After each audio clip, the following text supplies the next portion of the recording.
नमस्कार। आज की कक्षा में आपका स्वागत है।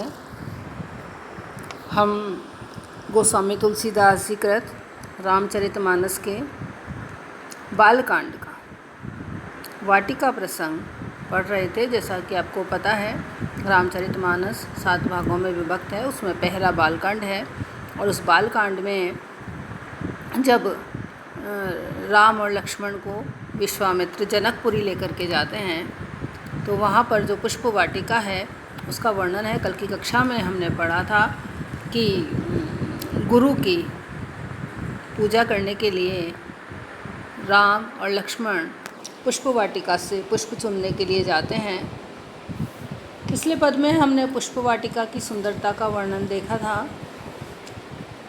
आज की कक्षा में हम उस पद को देखेंगे जिसमें राम और लक्ष्मण जिस प्रयोजन से आए थे, अर्थात पुष्प चुनने के लिए आए थे, उस कार्य को वे करते हैं।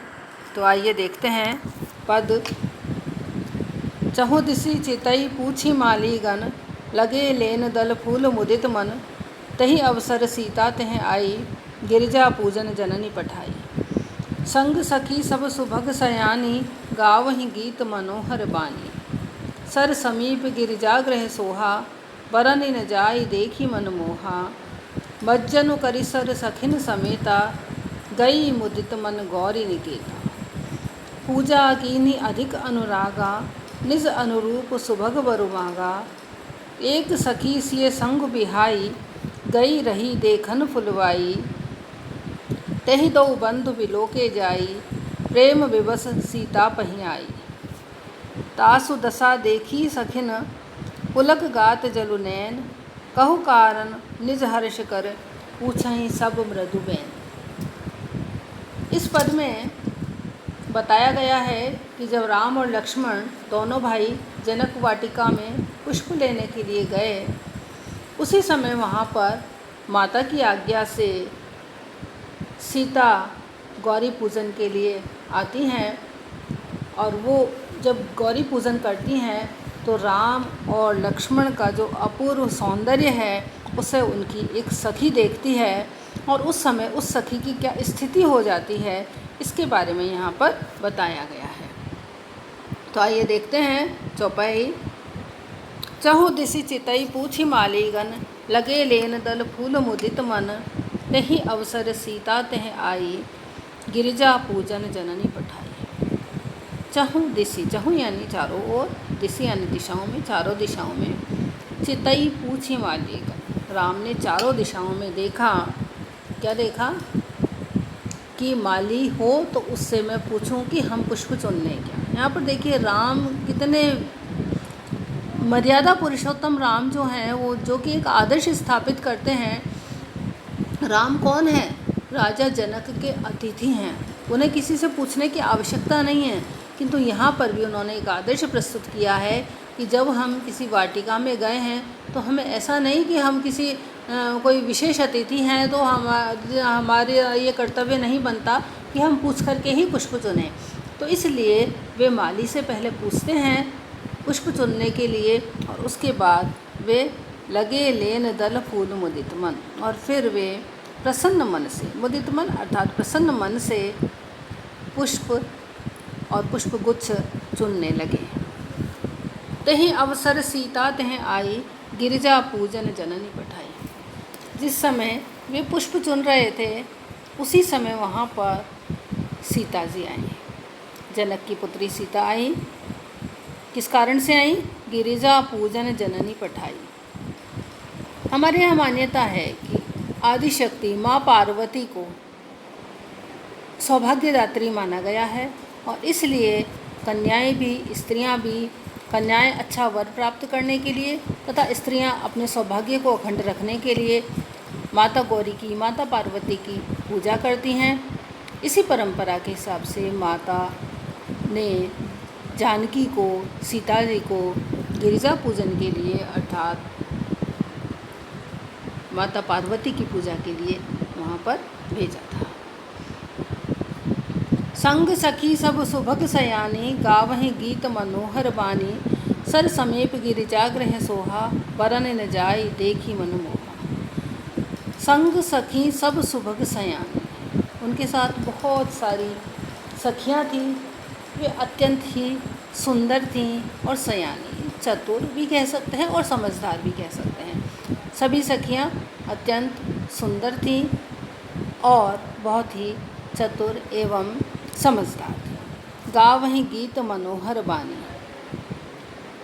वे गीत गा रही थी बहुत ही मनोहर वाणी में, बहुत ही मन को छूने वाली मीठी वाणी में वो गीत गा रही थी, मंगल गीत गा रही थी। सर समीप गिरिजाग्रह सोहा, बरन न जाय देखी मन मोहा। जब भी किसी शुभ काम के लिए जाते हैं तो गीत गाने की परंपरा हमारे यहाँ शुरू से रही है और उसी परंपरा का निर्वाह करते हुए जब सीता जी पूजा करने जाती हैं तो साथ में सखियाँ गीत गाते हुए, मंगल गीत गाते हुए जाती हैं। इससे पता चलता है कि हमारी परंपरा में गीतों का कितना महत्व है। सर समीप गिरिजाग्रह सोहा। सर के समीप अर्थात तालाब के पास में गिरिजाग्रह, गिरिजा का घर अर्थात पार्वती का मंदिर बना हुआ था, गिरिजा का मंदिर बना हुआ था। बरन न जाय देखी मन मोहा। वह मंदिर इतना सुंदर था कि उसका वर्णन नहीं किया जा सकता। वह मन को मोहने वाला था, अत्यंत आकर्षक था, सभी के मन को वह मोहने वाला था। मज्जनु करि सर सखिन समेता, गई मुदित मन गौरी निकेता। पूजा कीनि अधिक अनुरागा, निज अनुरूप सुभग बर मांगा। मज्जनु करि सर सखिन समेता। उस सरोवर में स्नान करके सखियों के साथ में और फिर सीता जी मुदित मन से अर्थात प्रसन्न मन से गौरी निकेता अर्थात पार्वती जी के घर, पार्वती जी के घर अर्थात पार्वती जी के मंदिर, गिरिजा के मंदिर में गई। पूजा की अधिक अनुरागा, और उन्होंने पूजा की अधिक अनुरागा, अत्यंत प्यार के साथ। देखिए सीता जी रोज़ ही पूजा करती होंगी, लेकिन अब उनकी पूजा में एक विशेष बात भी आ गई, क्योंकि उनका निकट भविष्य में ही स्वयंवर होने वाला है। इसलिए उन्होंने और भी अनुराग के साथ में कि अब तो मेरा स्वयंवर भी होने वाला है, अब तो आप निज अनुरूप सुभग वर मांगा। हे माँ पार्वती, मुझे मेरे ही अनुरूप, मेरे योग्य जो वर है वह मुझे दीजिए। ऐसी उन्होंने माता पार्वती से प्रार्थना की। एक सखी सिय संग बिहाई, गई रही देखन फुलवाई। तहि दो बंधु बिलोके जाई, प्रेम विवश सीता पहीं आई। बहुत सी सखियाँ सीता जी के साथ आई थी, लेकिन उनमें से एक सखी सीता जी का जो समूह था, सीता जी और उनकी सखियों का जो समूह था उससे थोड़ा सा अलग हो गई थी, और वो फुलवारी देखने के लिए रुक गई कि कितने सुंदर पुष्प हैं, उनको ज़रा देखने लग गई। जब वह फुलवारी देख ही रही थी, पुष्प वगैरह देख ही रही थी, उसी समय दोनों बंधुओं को, कौन दोनों बंधु, राम और लक्ष्मण, उन दोनों भाइयों को जब उसने देखा तो वह प्रेम के वश हो गई कि इतने सुंदर जोड़ी, दोनों भाइयों की इतनी सुंदर जोड़ी को देख करके वह प्रेम के विवश हो गई, और प्रेम के विवश होकर के वह सीता के पास आई। तासु दशा देखी सखिन, पुलक गात जलुनैन। कहु कारण निज हर्ष कर, पूछें सब मृदुबैन। राम और लक्ष्मण के अलौकिक सौंदर्य को देख करके उसकी दशा एकदम अलग हो गई। उसके जो पूरा शरीर था वह पुलकित हो गया, नेत्र प्रेमाश्रुओं से भर गए। तो उस समय उसकी जब ये स्थिति देखी कि उसके नेत्र प्रेमाश्रु से परिपूर्ण है और उसके हर एक अंग अंग में रोमांच पैदा हो रहा है, पूरा अंग अंग पुलकित हो रहा है, तो सखियों ने कहा कि तुम्हारी ये स्थिति कैसे हो गई। कहु कारण निज हर्ष कर, पूछें सब मृदुबैन। सभी सखियाँ उससे यह पूछने लगी कि ऐसा कौन सा कारण है जिससे कि तुम इतनी ज़्यादा हर्षित हो रही हो, इतनी ज़्यादा प्रसन्न हो रही हो। सभी सखियाँ उससे यह पूछने लगी कि तुम्हारी इतनी प्रसन्नता का कारण क्या है।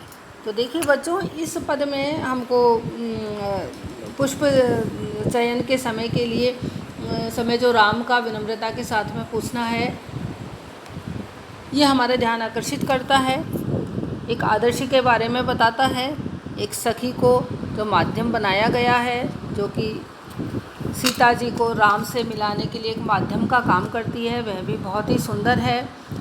श्रृंगार रस की व्यंजना है, यहाँ पर अनुप्रास अलंकार है। आज की कक्षा के लिए बस इतना ही।